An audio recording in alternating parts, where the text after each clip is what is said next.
Welcome back to 6 News at 10 here on this Wednesday night. Starting off with our totals for today. We did hit 94 briefly this afternoon, but then the rains came, helped us cool down a little bit. Started off this morning at 74, but those aren't the numbers that I really want to spend a lot of time talking about. It did not rain for terribly long in Waco today, and I just want to point out the tropical nature of a lot of the showers and thunderstorms we've been seeing, how quickly we can pick up these totals. Take a look there, 1.8 inches today up at Waco Regional Airport. And again, it did not rain there for long this afternoon and this evening. So that is just a very large amount of rain to fall in a short period of time. Does leave us about 4 inches above where we should be for this time of the year. So again, those numbers continue to grow. But again, it's time for a break, and I've got one in the forecast. That's the good news here.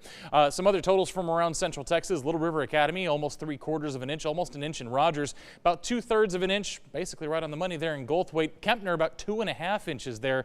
And again, a lot of rain falling basically in our western counties out there today. Almost an 1.5 inches there in San Saba again earlier this afternoon. Again, that river, San Saba River and the Colorado River to a certain degree, still a little bit swollen. So again, with the rain totals we saw today, just make sure that you are continuing to be very vigilant in those areas around those rivers. 78 out there right now, feels like 81. Southeast winds at about 3 miles per hour. And you can see our tower cam is quiet across Temple, quiet across most of Central Texas right now. But I want to put the big loop on here because take a look here. Like I said, it did not rain for terribly long in Waco today. You could see everything kind of moving across there. About an hour and a half, 2 hours worth of rain, and that was able to drop nearly 2 inches of rain. So again, you can see how much rain is falling out of these storms and why flooding has been such a big concern over the last several days, especially given that it's rained for most of the last several days. Again, this is basically what we got left there for parts of Limestone County, Navarro County. You can see out in East Texas, they're still dealing with some of those river flood warnings because of the continued rain that we've been seeing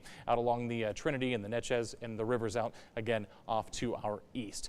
What does the rest of tonight look like? Well, once we get through about the 11 o'clock hour, we're going to see everything come to an end, and we're going to be quiet through the night tonight. Middle 70s, lower 70s by the time you wake up tomorrow morning. And again, there will be rain in the vicinity for tomorrow afternoon. For your Thursday afternoon, we're looking at southeast Texas. Few showers, thunderstorms down that direction.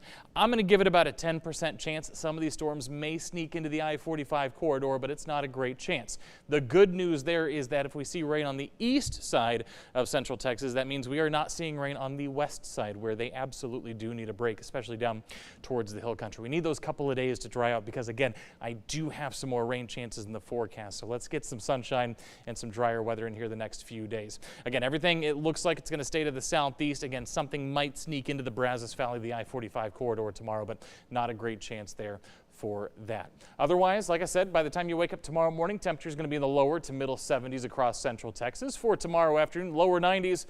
It is not going to feel like the lower 90s, though. Go ahead and add about 7, 8, 9, 10 degrees to everything you see here. Those heat index values right up around 100 degrees for tomorrow afternoon. Again, we get a break tomorrow, get a break mostly on Friday. Really, I'm looking at the weekend and the early parts of next week. Another unsettled pattern could be settling in. We could see multiple days there, again, of some rainfall chances. That's why we need the next couple of days to dry out just a little bit. Here is one thing that is very unusual about this forecast outside of the rain. Lower 90s through the middle of July. Remember to keep up with your forecasts anytime you need it. You can download our 6 Plus app. It's free. It's on your smart TV.